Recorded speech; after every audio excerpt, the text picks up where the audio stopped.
여러분 안녕하세요. 우리는 지난 시간에 세계 곳곳에서 드디어 시작된 문명의 탄생을 얘기했습니다. 그래서 도시가 만들어지고 국가가 만들어지고 청동기를 사용하고 문자를 사용하는 그런 이제 문명이 시작됐는데 그 문명으로 세워진 여러 국가들이요. 이제 서로 막 정복을 통해서 커다란 제국이 되어 갑니다. 그래서 문명의 그 국가들이 제국이 되어가는 이야기. 그중에 우리가 처음 만날 제국은 바로 페르시아 제국인데요. 여러분 페르시아 혹시 들어본 적 있나요? 들어본 친구들이 있을 거예요. 일단 요 고양이가 바로 페르시아 고양이입니다. 그리고 페르시아 왕자라는 영화도 있었고요. 그럼 여러분 부모님들이 했던 아주 전설의 게임, 아주 추억의 게임 페르시아의 왕자라는 게임이 있었는데 요 게임은 바로 페르시아가 나오죠. 그래서 우리가 많이 들어보진 않았지만 뭔가 들어본 것 같기도 한 그런 페르시아. 과연 여기에서 예전에 무슨 일이 있었는지에 대해서 알아보도록 하겠습니다. 자, 그럼 먼저 이 페르시아가 어디에 있었던 나라인지 볼까요? 바로 여기입니다. 그래서 그죠? 우리나라에 있으니까 여기 아시아의 서쪽. 그래서 서아시아와 그 다음에 여기 이집트를 아우르는 여기에 바로 이렇게 페르시아 제국이 있었던 건데요. 사실 여기를 우리는 이미 했었죠. 바로 인류 최초의 문명으로 메소포타미아 문명 여기 그리고 나일강 여기에 있는 이집트 문명 바로 여기를 이제 페르시아 문명이 다 정복을 한 거예요. 근데 사실 페르시아가 처음으로 여기를 통일한 건 아니고 원래 이렇게 많은 나라들이 있었던 가운데 이걸 처음으로 통일한 나라는 그렇네요. 여기 나오는 아시리아라는 나라죠. 그래서 아시리아는 요만한 영토를 가지고 요 지역을 통일했다라는 거. 그래서 사실 최초의 통일은 바로 이 서아시아와 이집트 세계를 통일한 아시리아 제국입니다.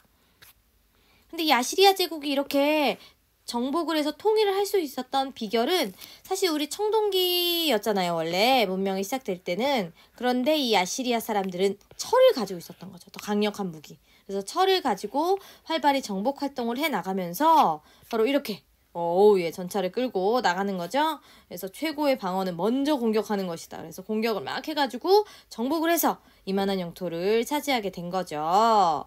그런데요, 이 아시리아 제국 이런 영토를 정복하고 그 정복한 지역의 사람들을 어떻게 통치했느냐? 이 그림 보면 나옵니다. 그냥 막, 예. 말을 들어볼까요? 나는 반란에 참여한 관리들의 손발을 잘랐다. 태워 죽이거나 노예로 만들었다. 귀, 코, 손가락을 자르고 눈을 빼버렸다. 이거 너무 잔인한데요. 바로 이 아시리아 제국이 자기 그 제국을 통치했던 방식은 가혹한 통치. 정말로 뼈도 못 추리게 하는 아주 엄격한 통치로 그 지역, 정복한 지역 사람들을 통치했던 거죠. 그러니까 약간 말을 잘 들을 수밖에 없었지만 불만은 쌓여가겠죠. 결국 그래서 아시리아 어떻게 되냐면요. 아시리아 제국 곳곳에서 이렇게 반란이 일어납니다. 그래서 결국 60여 년 만에 이 아시리아 제국은 역사의 뒤로 사라지게 되는 거죠. 그래서 너무나 가혹한 통치로 결국은 멸망에 이르게 된다. 그리고 나서 이 아시리아 제국 멸망 후 다시 이 지역은 분열됩니다. 그런데 그것을 다시 통일한 게 바로 오늘 우리의 주제, 바로 페르시아 제국으로 통일이 되는 거죠. 자, 페르시아 제국은요. 와, 아까 아시리아랑 정말 차원이 다르죠. 그래서 여기 이집트, 그리고 이쪽에 그리스. 여기가 그리스인데 그리스 다는 아니고요. 그리스의 위쪽. 그 다음에 이쪽으로 이렇게 가서 결국은 여기가 인도잖아요. 그래서 인도 바로 입구에 있는 인더스강까지 엄청나게 이렇게 큰 영토를 차지하게 되는데요. 이걸 만든 사람, 이렇게 큰 영토를 정복하고 전성기를 맞은 사람은 바로 페르시아의 다리우스 1세라는 왕이었어요. 자, 그럼 다리우스 1세는 이 넓은 영토를 어떻게 통치할까? 바로 이 방법을 쓰는 거죠. 바로 중앙에 누가 있어요? 그렇죠. 왕이 있죠. 그래서 왕에게 권력을 집중시키는 통치. 그래서 왕의 명령에 따라 이 전 지역을, 페르시아 제국 전체를 다 통치하는 거죠.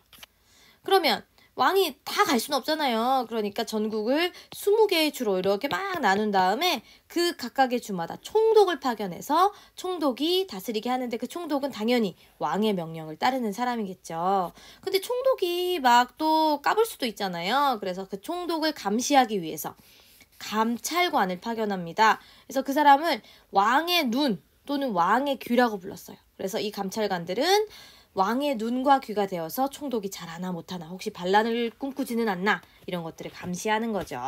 그리고 또 하나, 당연히 이렇게 먼 지역을, 그 큰 나라를 다스리려면 도로가 잘 돼 있어야 되죠. 그래서 이거 역시 왕의 길이라는 길을 만들어서 더 빨리 그 왕의 명령이 전달될 수 있도록 한 거죠. 그래서 바로 이게 왕의 길이에요. 여기서부터 여기까지 이렇게 길을 닦아서 왕이 명령을 내리면 막 가가지고 이제 전달을 하는 거죠. 그래서 이 왕의 길은 지금도 이 흔적이 남아있다고 해요. 그래서 이렇게 만든 길이 2600km에 달하는 아주 긴 길인데, 원래는 여기서부터 여기 가는데 뭐 이렇게 막 이렇게 갔겠죠? 그렇게 갈 때는 3개월이 걸리던 것이 7일 만에, 이 길을 통해서 7일 만에 도착할 수 있었다. 사실 그 시기에 뭐 전화가 있겠어요? 이메일이 있겠어요? 그러니까 사람이 무조건, 그런 사람을 전령이라고 했거든요.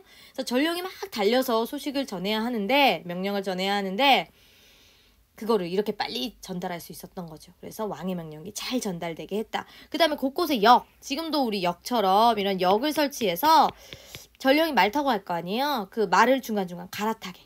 그래서 왕의 길, 이것은 아주 중앙집권 통치, 왕의 명령을 신속하게 전달하게 하는 좋은 방법이었다라는 거. 그 다음 또 하나 있습니다. 자, 당연히 왕의 명령이 다 전달돼야 되는 건 맞는데, 여기에는 각각의 다른 문화들을 가진 사람들이 살고 있잖아요. 그러니까 그 사람들을 문화는 어떻게 할 것이냐? 바로 이렇게 한 거죠. 물론 너희가 다 나의 명령을 들어야 하지만 너희의 전통과 종교, 문화는 존중하겠다. 이걸 뭐라고 하느냐? 바로 관용 정책. 한마디로 너그러운 정책인 거죠. 그래서 너희의 문화는 내가 다 인정해 주겠다라고 했던 다리우스. 그러니까 뭔가 백성들이 편안하게 이 다리우스의 통치, 페르시아 제국의 통치를 받아들일 수 있었겠죠. 그래서 이 시기에 페르시아 제국의 수도가요, 바로 페르세폴리스라는 도시였는데, 지금도 그 흔적이 남아 있습니다. 근데 여기 궁궐이 이렇게 터가 있고 건물들이 몇 개 남아 있는데, 이 건물들 보면 맞아요, 여러 문화들이 이렇게 혼합된, 그리고 여러 문화들이 같이 섞여 있는 그런 문화를 볼 수 있어요. 그래서 다양한 문화를 다 인정해 줬구나 라는 걸 우리가 알 수 있는 거죠. 그러면 다리우스 1세의 다음 목표는 뭐냐? 야, 이만큼 차지했는데 더 목표가 있을까요? 바로 여기입니다. 여기도 바로 페르시아 제국의 땅으로 만들고 싶은 거죠. 바로 여기가 어디냐? 그리스예요. 그래서 그리스를 정복하기 위해 전쟁을 벌이죠. 그래서 이런 페르시아와 그리스의 전쟁이 벌어집니다. 그런데 결과는요, 그리스에게 패배하게 되죠.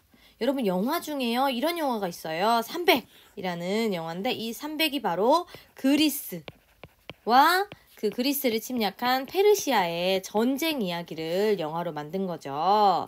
그런데 이 영화에 보면 그래서 페르시아의 왕이 나와요. 그런데 이렇게 약간 웃긴 모습으로 나오는데, 이 사람이 맨날 한 대사가 뭐냐면 이거예요. 나는 관대하다. 그죠? 아까 얘기했지만 페르시아는 여러 문화를 다 인정해줬다고 했죠? 그래서 나는 관대하다. 바로 이것이 페르시아를 나타내는 거죠. 그래서 그리스와의 전쟁에서 패배하면서, 그리스 침략에 실패하면서 페르시아 제국의 힘이 조금씩 약해집니다. 그래서 결국 바로 여기 마케도니아의 아주 대단한 정복자가 나타나거든요. 알렉산드로스, 우리가 알렉산더 대왕이라고 알고 있는 그 사람의 공격으로 결국 이 페르시아 제국은 멸망을 하게 되죠. 그럼 멸망했다는 건 뭐예요? 다시 페르시아 제국이 여러 나라로 쪼개졌다는 거죠.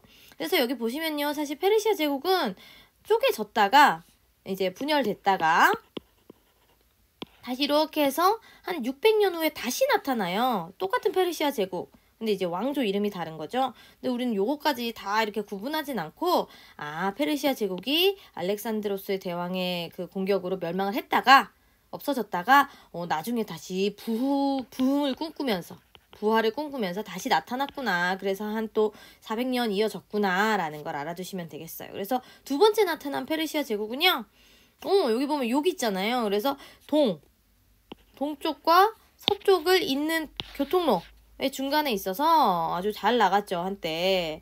그러다가 결국은 이슬람, 이제 여기에서 이슬람이라는 새로운 세력이 나타나기 시작하거든요.